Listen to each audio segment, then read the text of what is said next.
प्रभु का स्मरण।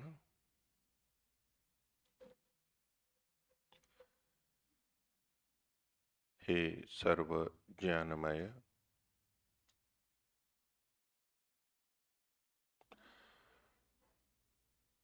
ज्ञान के भंडार,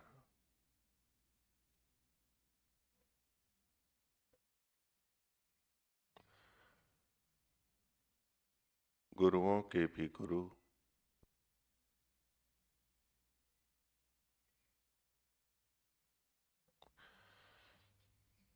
मार्गदर्शक परमेश्वर,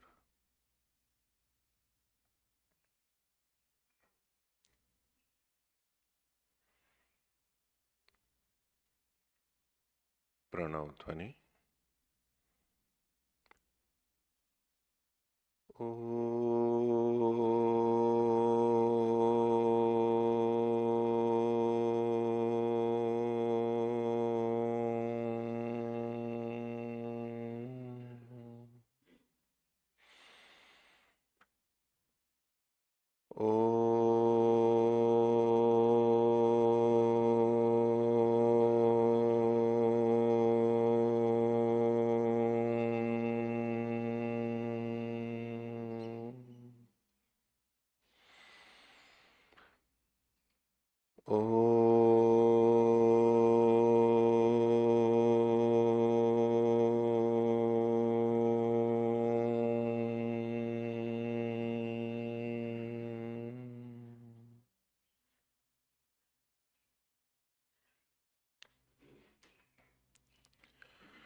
धर्म प्रेमी सज्जनों, महर्षि दयानंद के इस अभिप्राय पर हम केंद्रित हैं अभी पिछले कुछ दिनों से कि अपनी बात को, विचार को, सत्य को दृढ़ता से, प्रमाणों से जोर देके तो रखना चाहिए, किंतु सामने वाले की स्वतंत्रता का भी मान रखते हुए उनको बाध्य नहीं करना चाहिए। और ये नियम विशेष रूप से व्यक्तिगत व्यवहार में अधिक घटित होता है, चूंकि व्यक्तिगत नियम में स्वतंत्र हैं और सामाजिक व्यवस्था में समाज की या सामूहिक व्यवस्था के अनुरूप वहां परतंत्रता भी होती है, बाध्यता भी होती है। वहां दूसरे को मनाया भी जाता है, रोका भी जाता है। व्यक्तिगत स्तर पे हम परमात्मा के व्यवहार को देखते हैं, व्यक्तिगत आत्माओं के प्रति। तो हमें कभी ऐसा प्रतीत होता है कि परमात्मा ने बलपूर्वक हमारे से कोई कार्य करवाया। इधर आइए, संकेत होते ही अपने आप आ जाइए, करिए यहाँ पर खड़े होकर उनको कह रहा हूं। हमें कभी ऐसी प्रतीति होती है कि परमात्मा ने हमारे से बलपूर्वक कोई कार्य करवाया। हम मनुष्य स्तर पे बात करें, कभी जीवन में ऐसा अनुभव आया हो कि ये बलपूर्वक करवाया।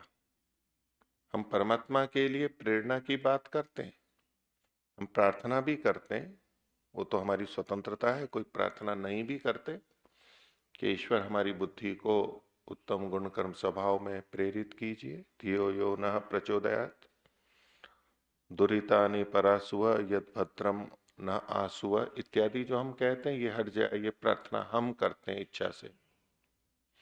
लेकिन जो ये प्रार्थना नहीं करना चाहते वो नहीं भी करते।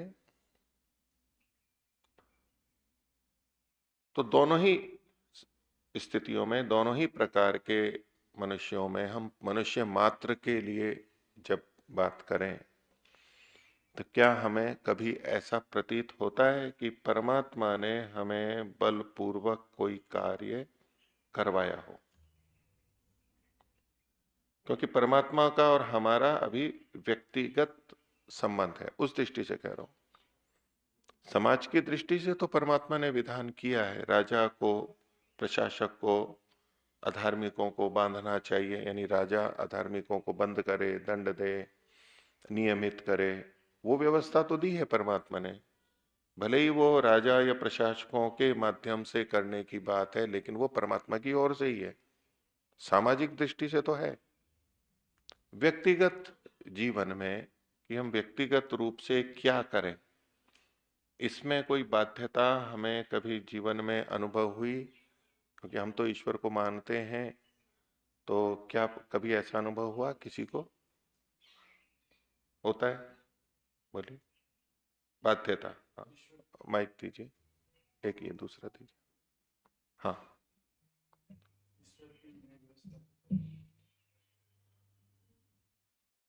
ओ, ईश्वर की न्याय व्यवस्था के कारण वो बाध्यता प्रतीत होती है कि यदि हम कुछ गलत करेंगे तो ईश्वर का दंड मिलेगा, तो वो बाध्यता से दिखती है। वो भिन्न विषय हो गया।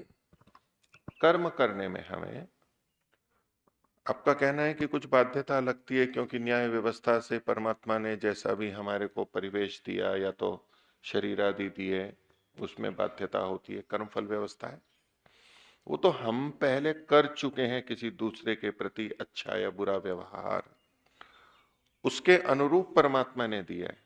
परमात्मा ने अपनी ओर से हमें बाध्य किया हो जन्म लेने के बाद मुख्य रूप से, और कर्मानुसार जो हमारी बाध्यताएं या सीमाएं हैं उनको एक तरफ रखिए।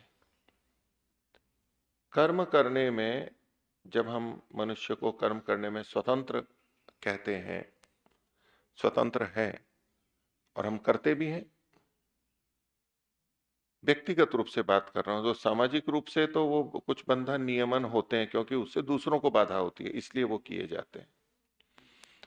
जिसमें दूसरों को कोई बाधा ना हो, ऐसी कोई बात जिसमें हम स्वयं स्वतंत्र हो और परमात्मा ने हमें बाध्य किया हो, रोका हो, बलपूर्वक रोका हो, ऐसा क्या हमें कभी अनुभव में आता है? नहीं मिलेगा। जो बाध्यता मिलेगी वो सामाजिक दृष्टि से मिलेगी, वो बाध्यता कर्मानुसार न्याय व्यवस्था से मिलेगी, वो तो रहेगी। उसमें परमात्मा बाध्य नहीं कर रहा है हमारे को, हमने ऐसा पहले कर दिया इसलिए हम बाधित हो रहे हैं उस नियम से। हम उसको नहीं करते, गलत कार्य नहीं करते तो हम बाधित नहीं होंगे। जैसे किसी अपराधी को कारागार में बंद किया जाता है, तो अपराधी कहे कि मेरे को सरकार ने परतंत्र कर दिया है, नहीं, सरकार ने परतंत्र नहीं किया है उसको, उसने ऐसा कर्म किया जिससे कि उसको कारागार में बंद करना पड़ा। और जिसने अपराध नहीं किया उसको स्वतंत्रता से अपना जीवन जीने का, यहां रहे वहां रहे, ये खाए वो खाए, सरकार को नियंत्रित करती है? नहीं।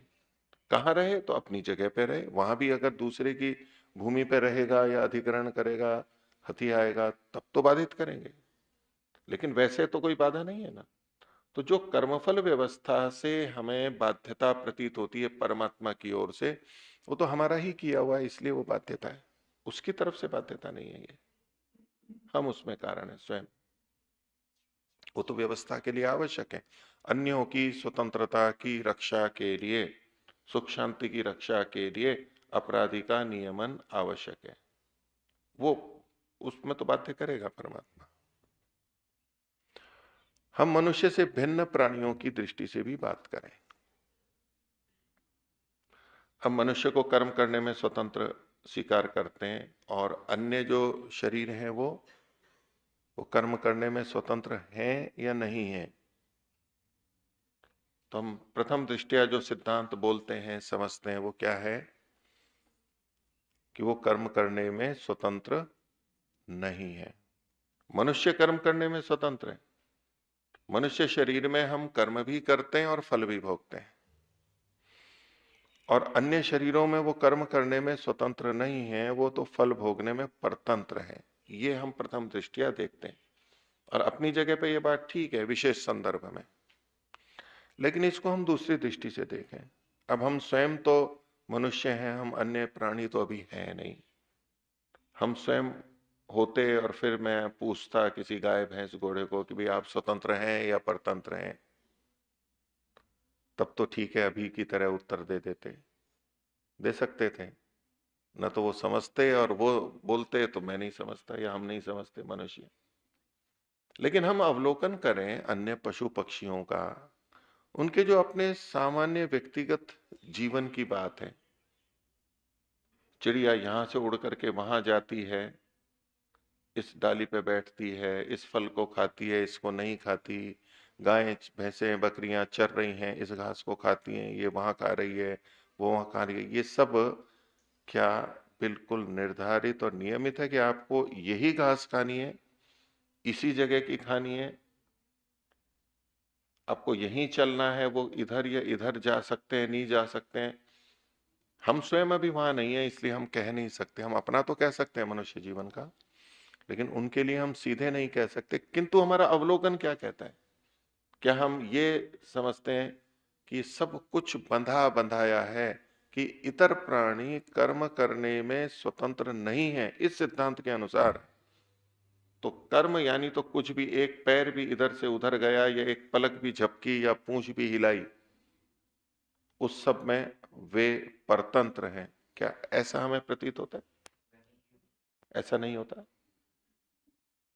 क्योंकि विभिन्न स्थितियों में वो प्रतिक्रियाएं करते हैं। सामने कोई आ गया तो वो इधर जाएंगे, कोई डंडा लेके आया तो अलग तरह से व्यवहार करेंगे, किसी ने कोई किया तो वो अलग करेंगे। सामान्य हैं, कभी क्रोधित होते हैं, कभी बचाते हैं, कभी सींग मारते हैं। वो किस आधार पे करते हैं? सामने की जो स्थितियां हो उसके अनुसार। यदि हमने जा करके गौशाला में चारा एक उधर डाला है तो सब उधर आएंगी, और हमने इधर डाल दिया तो वो इधर आएंगी। यदि कर्म करने की परतंत्रता इस स्तर पर होती कि उनका हर कर्म ईश्वर द्वारा निर्धारित है और वो उससे अतिरिक्त तो कुछ नहीं कर सकती, तब तो ये आना जाना भी नहीं होता। लेकिन हम देखते हैं ना, हमें पता लगता है। हम कई जने जाएं और एक के हाथ में रोटी हो, गुड़ हो, तो वो गाय किधर आएगी देख लेती है। चारा जिसके हाथ में उस तरफ जाएगी वो। अर्थात वो कुछ देख रही है, गाय जान रही है और उसके अनुसार निर्णय कर रही है कि मुझे यहां जाना है और यहां नहीं जाना है। और ये जो निर्णय है, ये उसका अपना स्वतंत्रता से है। और ऐसे ही बहुत सारे अवलोकन से हम देख सकते हैं। तो जब हम इतने सारे कर्म उन जीवों के देख रहे हैं, और उसके आधार पे हम ये कहें कि वो भी स्वतंत्र हैं और हम भी स्वतंत्र हैं कर्म करने में, कह सकते हैं ना। पशु पक्षी भी कर्म करने में स्वतंत्र हैं और हम भी कर्म करने में स्वतंत्र हैं, सब स्वतंत्र हैं। लेकिन हम सिद्धांत तो ये स्वीकार करते हैं कि ये स्वतंत्र नहीं है, इतर योनियां। हम स्वतंत्र हैं, मनुष्यों को स्वतंत्र किया और उनको परतंत्र किया है। तो ये जो स्वतंत्रता और परतंत्रता है, ये उन कर्मों से संबंधित है जिनसे कर्माशय बनता है। हर कर्म से कर्माशय नहीं बनता है। जो अपने जीवन के सामान्य कर्म हैं, उनसे कर्माशय नहीं बनता है, सामान्य है वो। विशिष्ट कर्मों से, चेष्टा विशेष से कर्माशय बनता है। उस दृष्टि से हम कर्म करने में स्वतंत्र हैं, और जिससे कि हमारा कर्माशय बनता है, उनका नहीं बनता है।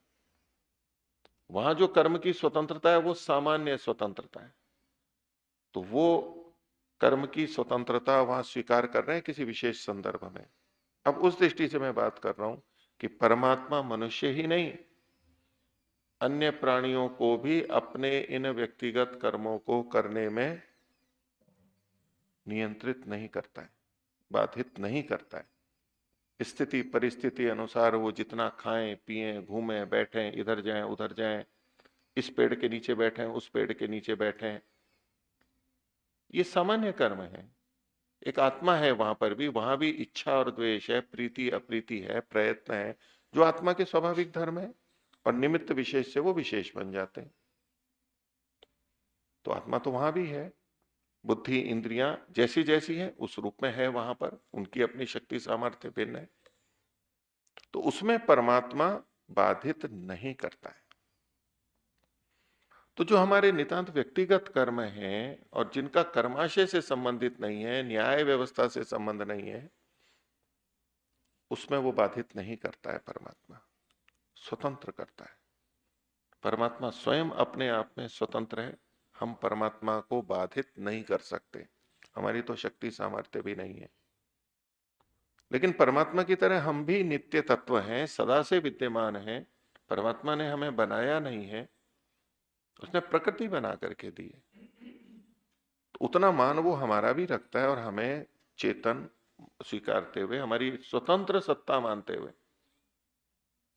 हम कोई उसके कोई कर्मचारी नहीं है परमात्मा के, या तो सेवक नहीं है, कोई बंधुआ नहीं है, वो मानता है। बंधन तो हमारे अपने कारण से है, तो हमारे लिए कुछ अच्छा ही कर। तो हमारा आत्माओं का एक स्वतंत्र जो मान होता है व्यक्ति का, आत्मा का, एक इकाई का, उसका परमात्मा भी ध्यान रखता है। ऐसे बलपूर्वक नहीं करता है परमात्मा। और मनुष्य शरीर में तो हम बुरे कर्म करते हैं, उसमें भी वो नहीं रोकता हमारे को, जबकि पता है कि ये गलत है, तो बलपूर्वक प्रयोग नहीं करता। हाँ, व्यवस्था उसने दी है कि हमें नियंत्रित कहाँ कहाँ रहना चाहिए, सामाजिक कार्यों में, नियम अनुशासन में, जो व्यवस्था संस्था या देश के हैं उसमें हमें रहना चाहिए, वो व्यवस्था उसने दी है। तो ये परमात्मा इतने बड़े स्तर पर हमें स्वतंत्रता रखता है, बाध्यता नहीं रखता, हठ नहीं रखता, दुराग्रह नहीं रखता है। वो ही एक धर्म हमें भी दूसरी आत्मा के साथ स्वीकार करना चाहिए। जैसे परमात्मा अन्य आत्माओं के साथ व्यवहार कर रहा है, हमें भी दूसरी आत्माओं के साथ उस तरह से व्यवहार करना चाहिए। ये एक संकेत हमारे को प्राप्त होता है। और जब हम अपनी विचारधारा को दूसरे को मनवाने के लिए इतने प्रवृत्त हों कि बहुत जोर लगाएं, तो कितने जोर तक की सीमा होनी चाहिए, या समाज में कितने बल पूर्वक या हट पूर्वक, आग्रह दुराग्रह पूर्वक ये कार्य किए जाते हैं, कितने बल तक किए, कितनी दूरी तक किए जाते हैं। समाज में देखते हैं हम, ये कार्य बहुत बलपूर्वक भी होते हैं। किस सीमा तक बलपूर्वक होते हैं, किस सीमा तक होते हैं, कितनी हद तक बाधित करते हैं हम दूसरों को, है जी? पूरी सीमा तक, कोई सीमा नहीं है। तो वो अंतिम सीमा क्या है कि यदि दूसरा व्यक्ति इसको न माने तो हम क्या कर सकते हैं, क्या कर देते हैं हम, मतलब समाज के लोग, कोई भी मार भी देते हैं उसको, मृत्यु तक कर देते हैं उसकी। यदि वो ऐसा करेगा तो उसको जीने का अधिकार नहीं है। ये जो हम हट और दुराग्रह करते हैं, इसकी सीमा यहां तक जाती है, इससे बढ़कर के तो कोई सीमा हो नहीं सकती है।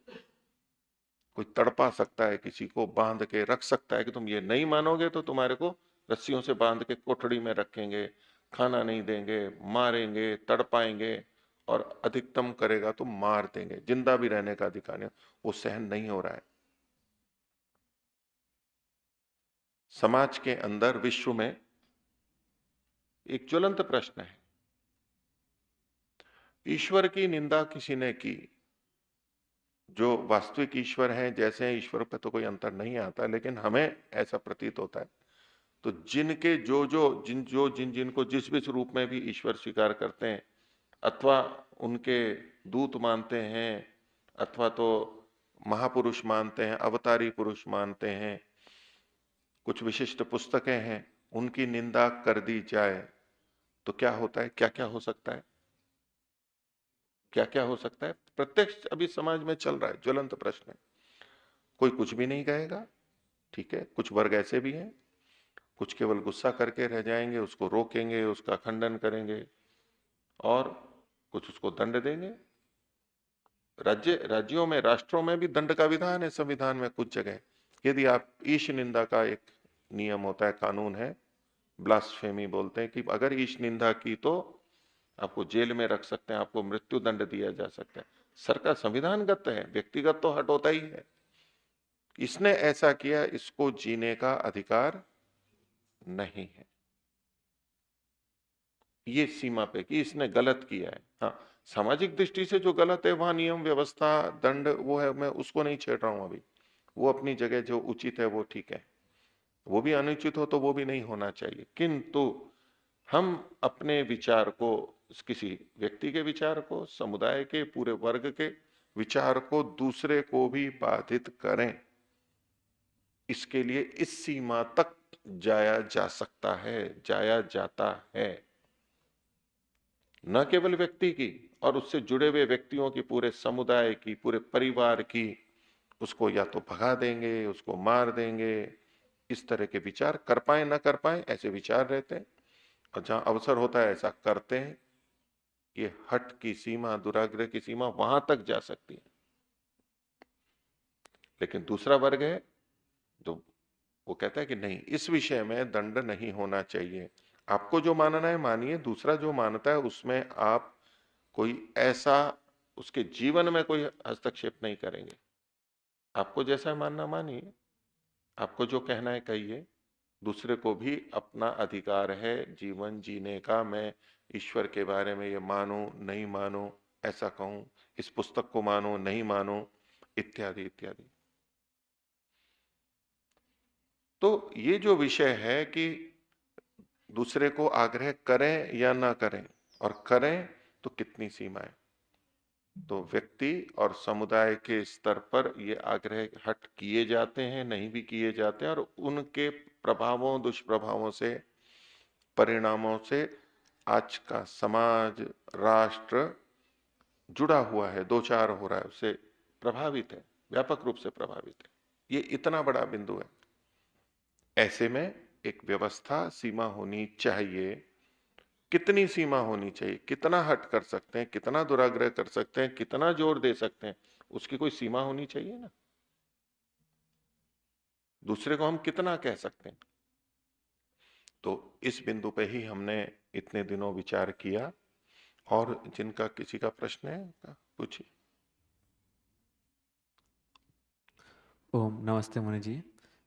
इसी आग्रह के ही प्रसंग में रामायण के प्रसंग में है, जैसे जब राम जी जाने लग रहे थे तो दशरथ जी ने कहा कि आप अपनी सेना के साथ मुझे बंदी बना लो और स्वयं राज्य कर लो, क्योंकि वो वचनबद्ध थे। लेकिन राम जी ने उनकी बात ना मानकर अपने पितृभक्ति के कारण उनका वचन रखने के लिए अयोध्या छोड़ दी। तो दशरथ जी का ये आग्रह ठीक था, क्योंकि वो भी उनका हित चाहते थे। ऐसा है, ऐसा है, घटना है ऐसी, ऐसा सुनने में आता है। अच्छा, मान लें कि इसको ऐसा हुआ, आपका है कि उन्होंने कहा कि मेरे को, ये बिल्कुल वैसे ही है जो भीष्म जी वाली कल बात थी, कि वो अपनी मृत्यु का उपाय बता रहे हैं, क्योंकि वो जानते हैं कि मैं गलत कर रहा हूं। तो ऐसा क्यों कह रहे हैं कि भी आप सेना ले आओ, मेरे को बंदी बना लो या मार दो और आप राज्य को, अर्थात दशरथ चाहते तो ये है कि राम ही राजा बने, योग्य हैं, केवल पुत्र हैं इसलिए नहीं, वह हम योग्यता वाली बात भी है, वरिष्ठ भी हैं और योग्य हैं सबसे, उस दृष्टि से बोल रहा हूं। तो उन्हें पता है कि मैं गलत कर रहा हूं, इसी से सिद्ध है जो आपने कल भी प्रश्न जो किया था, तो इससे तो वो स्वयं मान रहे हैं कि मैंने गलत किया है। लेकिन वो ये भी नहीं चाहते कि मेरा नियम चला जाए।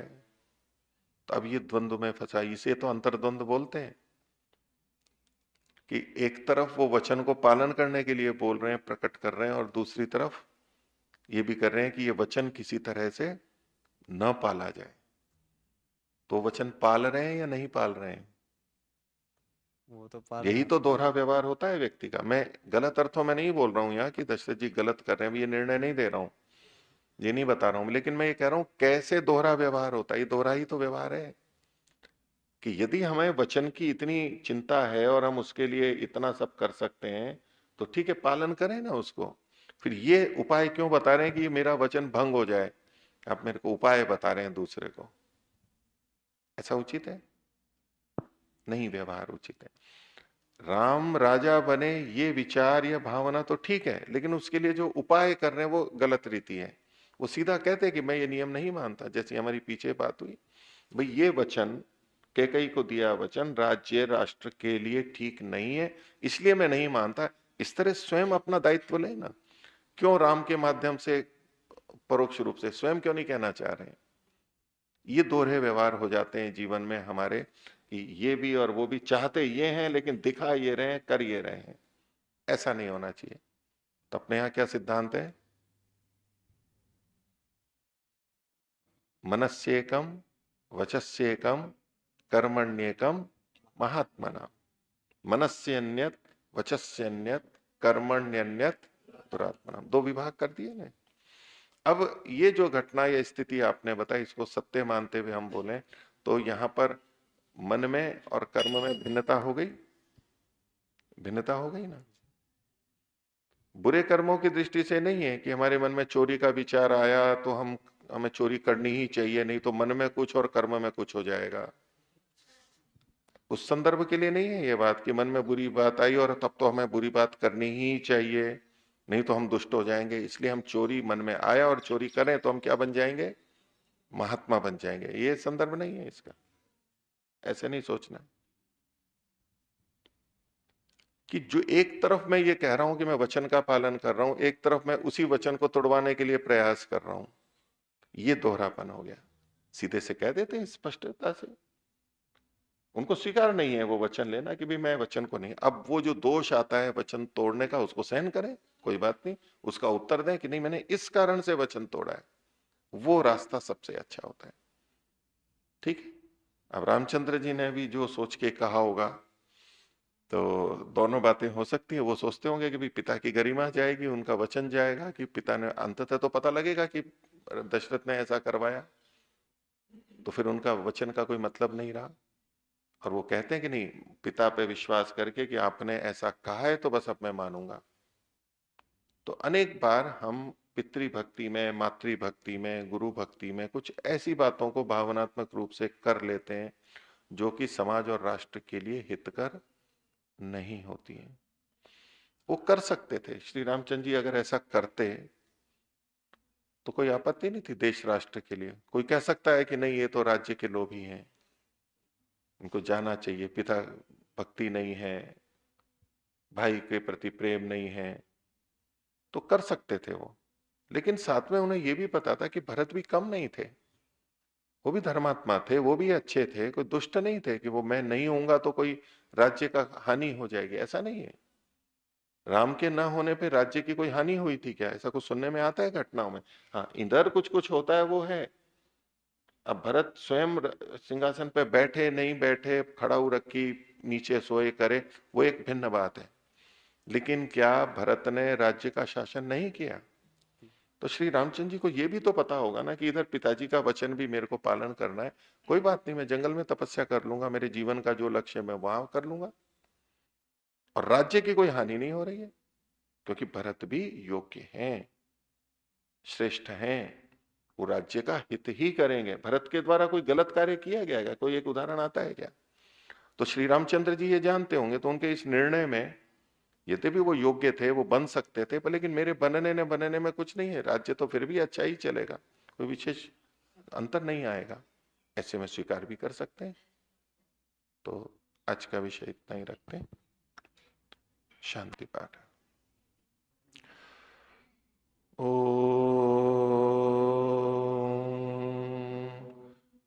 द्यहुः शान्तिरन्तरिक्षं शान्तिः पृथिवी शान्तिराप शान्तिरोषधयः शान्तिः वनस्पतयः शान्तिर्विश्वे देवाः शान्तिर् ब्रह्म शान्तिः सर्वं शान्तिः शान्तिरेव शान्तिः सामा शान्तिरेधि। ॐ शान्तिः शान्तिः शान्तिः। सर्वेभ्यो नमः। सभी को सादर नमस्ते।